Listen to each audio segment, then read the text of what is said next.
Hello everyone, greetings from Munich, Germany. My name is Svetlana Mucha and I'm the leading matchmaker and dating coach at Diolli.com. And today I want to answer a very interesting question that I have found on Quora. Is there such a thing as asking too many questions on the first date?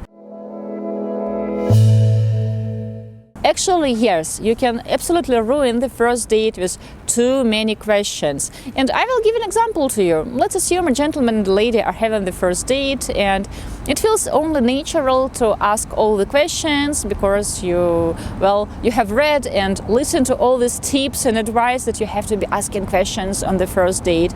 You have to make sure that your partner feels that you are interested, and you have to get all this information about your potential future wife. So they meet and the gentleman starts with asking questions, let's say about work, because we devote lots of our time to our job, we spend lots of time in the office or in front of the computer at home, so it makes sense. So a gentleman is asking a lady, like, what do you do for a living? And for example, she tells that, oh, I'm a university professor.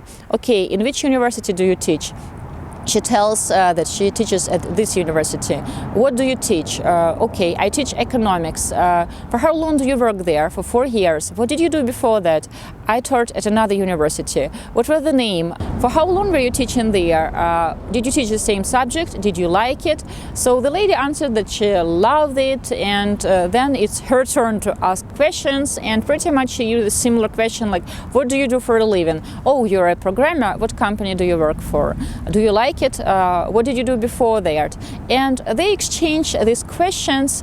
Pretty much what they do is exchanging random facts from their biography.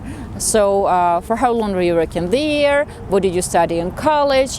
And usually after such a date, after 2 hours of shooting a question and answering a question about your work, about your family, like how many siblings do you have? Are you close? Do they live in the same city?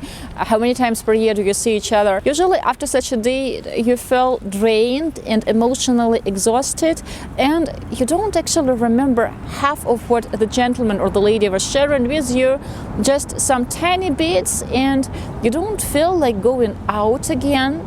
So what should have these two actually done instead of shooting a question after a question? The gentleman has asked a lady, where does she work? Instead of giving the brief answer that she is a university professor and then giving short answers, she could have shared a story, like for example, why she has decided to become a teacher. She could have told that she always wanted to teach, and she got this inspiration from her grandmother, who was also a university professor. And she could have told that she really loves to explain in simple terms complicated economical stigmas and topics, and she likes watching how her students are getting more involved into her subject. She likes saying that they really enjoy studying it, and she likes making a change. She tries to be this fun professor. She could have talked more about why she has chosen to teach, and the gentleman then, he could have told some stories about his time in college.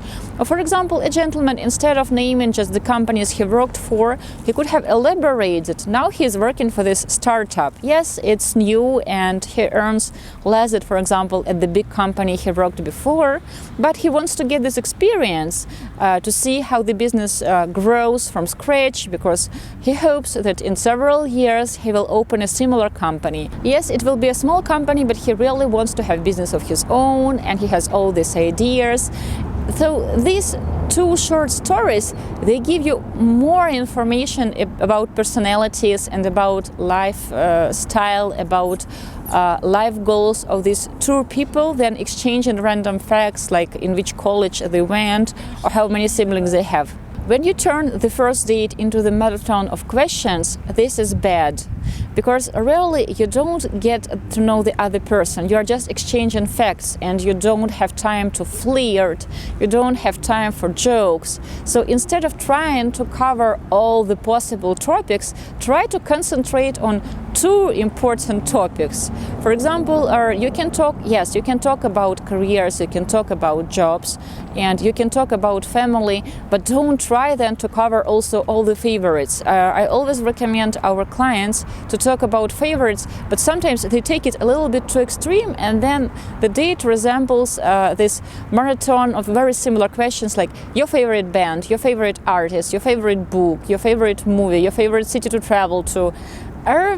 Really? Like you could have asked just one question about the book and then talk about books. Share a story. Talk about a book you are currently reading, or ask your questions why that book is your favorite, so that you can actually build an interesting dialogue. Asking questions is just one tool for a date. If you use a single tool, well, the date can be awkward and you won't actually get to know each other and you won't create that sparkle and chemistry.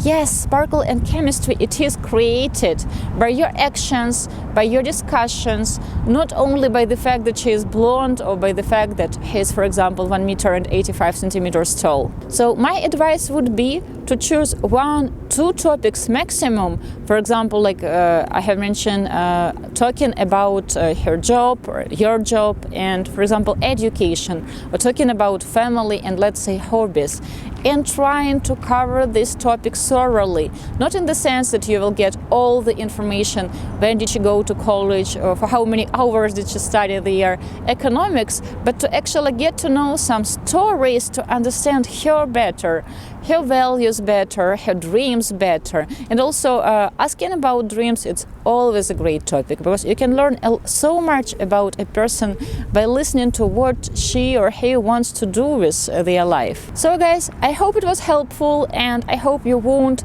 turn your next date into a meaningless exchange of facts from biography. I'm wishing you lots of love.